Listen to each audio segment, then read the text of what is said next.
dito sa barista nga niana daw siya nga bawal jud kaunon ang baboy kay mabasa na to sa Leviticus 11:4 to 5. Ayo gyud kanda kay hugaw na. Pero ang gibasa nila Old Testament. Karning baboy. Unsa may masulti ni mo na bawal man gyud na siya sa New Testament nya Old Testament pero yung gibasa.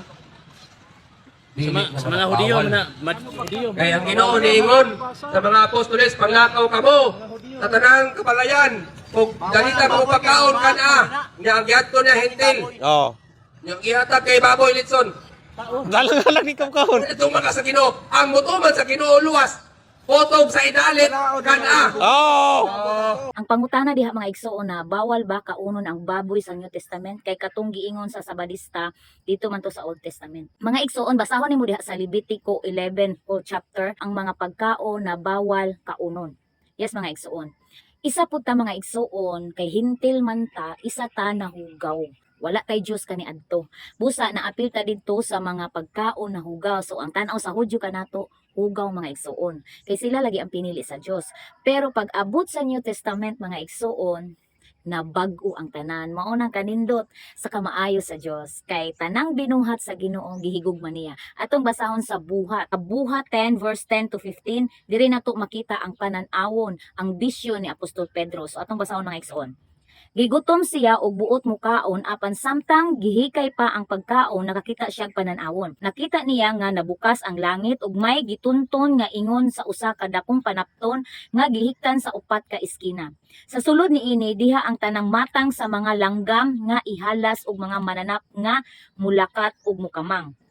Unya may tingog nga miingon kaniya, hala Pedro pag-ihaw og kaon. Apan si Pedro may tubag, dili ko Ginoo kay wala pa ako makakaon og bisan unsa nga giilang mahugaw.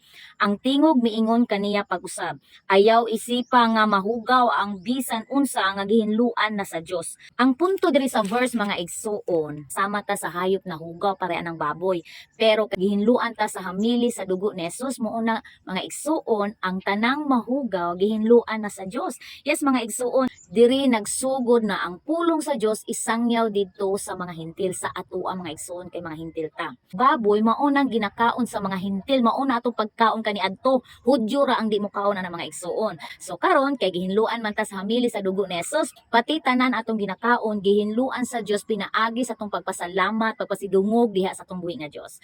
Atong basahon mga igsuon. Roma 14 verse 6, ang mukaon bisag unsa nagbuhat niini sa pagpasidungog sa Ginoo kay nagpasalamat man siya sa Dios tungod sa kalanon. Ang nagdumili sa pagkaon sa ubang kalanon nagbuhat usab niini aron pagpasidungog sa Ginoo ug nagpasalamat usab siya sa Dios. Busa nganong magukom og nagtamay man kamo sa inyong isig ka magtotoo kay walay usa ka nato nga magkinabuhi ug mamatay alang lamang sa kaugalingon. Kun buhi kita ang atong pagkabuhi alang sa Ginoo. Kun mamatay alang usab kita sa Ginoo, busa buhi o patay iya kita sa Ginoo. Kay si Kristo namatay ug nabanhaw aron mahimong Ginoo sa mga buhi ug sa mga patay. Busa nganong magukom og nagtamay man kamo sa inyong isig ka magtotoo, muatubang kitang tanan sa Dios aron hukman niya. Kay ang kasulatan nag-ingon tungod kay buhi ako, nag-ingon ang Ginoo muluhod ang tanan sa akong atubangan ug ang tanang magdayeg sa Dios. Amen. Klaro kay mga igsoon no? Klaro kaayo kanang transparent ang atong Dios. Kung dili ka mukaon og baboy walay problema. Kung mukaon kag baboy wala pay problema basta pasalamatan nimo tanan ug pasidunggan nimo ang Dios sa tanan nimong buhat mga igsoon. Naapoy punto ang CFD mga igsoon nindot pud ang tubag diri sa Lucas 10 verse 8 ang pulong nagaingon mga igsoon. Kung muadto kamo sa usa ka lungsod ug dawaton kamo nila, kaon sa idalit kaninyo.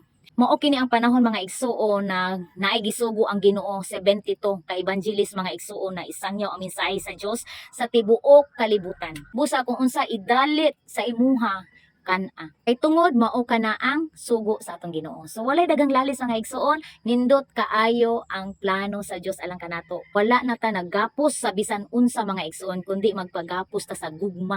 Mao jud ang sugo sa Ginoo kanato, maghigugmaay, maghinulsol mga igsoon. So God bless.